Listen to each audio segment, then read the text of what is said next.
ناظرین، مرزا اسد اللہ خان غالب کی یہ تمنا تھی کہ وہ شاہی دربار بادشاہ بہادر شاہ ظفر، مغلوں کے آخری بادشاہ، ان کی تمنا تھی کہ ان کے دربار میں یہ نوکری کرتے جو قلم بند ہے۔ اگر ان میں کسی قسم کے وزن کی کمی ہو تو اس وزن کی کمی کو پورا کریں، اور ساتھ ہی ساتھ بادشاہ سلامت کے جو ہے اہل و عیال اور ان کی تاریخ کو ایک سنہری لفظوں میں قلم بند کرتے۔ تو ایک بار ایسا یہ بدقسمتی ہوئی ان کی کہ دربار میں مرزا اسد اللہ خان غالب کو نوکری یہ نہ مل سکی، جس پر ان کے مخالف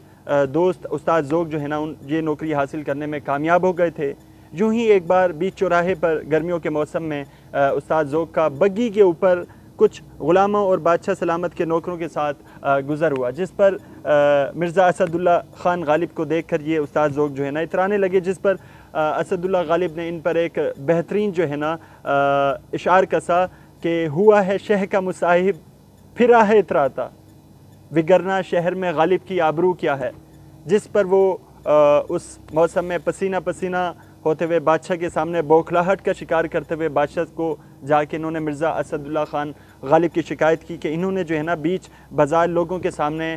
مصاحب کہہ کر پکارا۔ تو ناظرین، مصاحب کہتے ہیں کہ عربی زبان کا لفظ مصاحب کا مطلب ہے کہ کوئی ساتھی یا پھر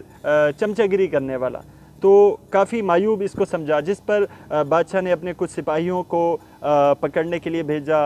سپاہی دربار سے گئے اور مرزا اسد اللہ خان غالب کو پکڑ کر دربار کے اندر لے آئے۔ مرزا اسد اللہ خان غالب اس وقت نہایتی خستہ حالت میں تھے، ان کی جیب پھٹ کر الٹی ہوئی تھی، ان کی جیب مرزا اسد اللہ خان، اور پسینے میں لت پت بادشاہ کے سامنے پیش ہوئے۔ تو بادشاہ نے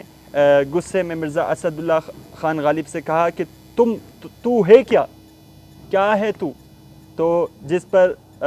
مرزا اسد اللہ غالب نے کہا کہ بادشاہ سلامت، یہ تو میری شعر کا غزل تھا جو میں پڑھ رہا تھا، میرا مقصد ہرگز آپ کے استاد ذوق پر تنقید کرنا نہ تھا۔ تو بادشاہ سلامت شوق و ذوق رکھتے تھے شعراء حضرات سے، شاعری سے، جس پر بادشاہ نے کہا کہ چلو اگر ایسا ہے تو اپنی غزل آپ پیش کریں،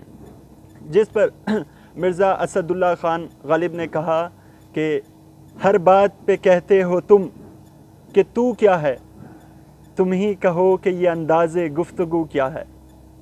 واہ واہ دربار میں واہ واہ اور داد کی اور مقرر کی آوازیں دربار میں گونجنے لگی کہ ہر ایک بات پہ کہتے ہو تم کہ تو کیا ہے، تم ہی کہو کہ یہ انداز گفتگو کیا ہے۔ دراصل یہ جواب جو تھا نا یہ بادشاہ سلامت کے لیے تھا، کیونکہ بادشاہ سلامت نے مرزا اسد اللہ خان غالب کو تو کہہ کر پکارا تھا، تو اس کے جواب میں یہ اسد اللہ خان نے جو ہے نا ارشاد کیا۔ اس کے بعد یہ اپنی غزل کا جو ہے نا دوسرا شعر کہتے ہیں کہ جلا ہے جسم جہاں دل بھی جل گیا ہوگا، کریتے ہو جو اب راکھ جستجو کیا ہے۔ تو ناظرین، جلا ہے جسم جہاں دل بھی جل گیا ہوگا، اس شعر سے مراد ان کے کہنے کا مقصد یہ ہے کہ اتنی خستہ اور پیماندہ حالت میں غربت سے دو چار لاکھ معاشرے کی تکالیف کے باوجود میں سمجھتا ہوں کہ ان کے شعر کا مقصد ہے کہ میں سمجھتا ہوں کہ جہاں میرا جسم جل گیا ہے خستہ حالت سے، غربت سے، دو چاری سے، تو وہ سمجھتے تھے کہ ان کا دل بھی جو ہے نا جل گیا ہوگا۔ کریتے ہو جو اب راکھ جستجو کیا ہے۔ دوسری لائن میں یہ فرماتے ہیں کہ اب تم مجھ جیسے راکھ بندے کو کرید رہے ہو، جستجو کیا ہے۔ جستجو سے مراد یہاں پر ہوا ناظرین کہ تلاش، آپ مجھ میں کیا تلاش کرتے ہیں، جبکہ میرے جسم کے ساتھ، میری حالت کے ساتھ میرا دل بھی جل چکا ہوگا۔ چپک رہا ہے بدن پر لہو سے پیراہن، ہماری جیب کو اب حاجت رفو کیا ہے۔ اس میں ناظرین چپک رہا ہے بدن پر لہو سے پیراہن، ناظرین 8 خون کے قطرے جلتے ہیں تب جا کر ایک پسینے کا قطرہ بنتا ہے۔ اس میں یہ فرماتے کہ مطلب ان کی حالت اس وقت ایسی ہوتی کہ پسینے سے ان کا جسم، ان کا جو لباس تھا ان کے جسم کے ساتھ وہ چپکا ہوا تھا۔ تو وہ کہتے ہیں کہ اگر 8 خون کے قطروں سے ایک پسینے کا قطرہ بنتا ہے تو میرا تو پورا لباس لت پت ہے، تو میرے خون میں تو کچھ بھی نہیں ہے۔ اس کے علاوہ آگے یہ فرماتے ہیں، ان کا ایک دوسرا شعر ہے، رگوں میں دوڑتے پھرنے کے ہم نہیں قائل، جب آنکھ ہی سے نہ ٹپکا تو پھر لہو کیا ہے۔ ان میں یہ اپنے شعر میں یہ ان کی تشریح یہ ہے کہ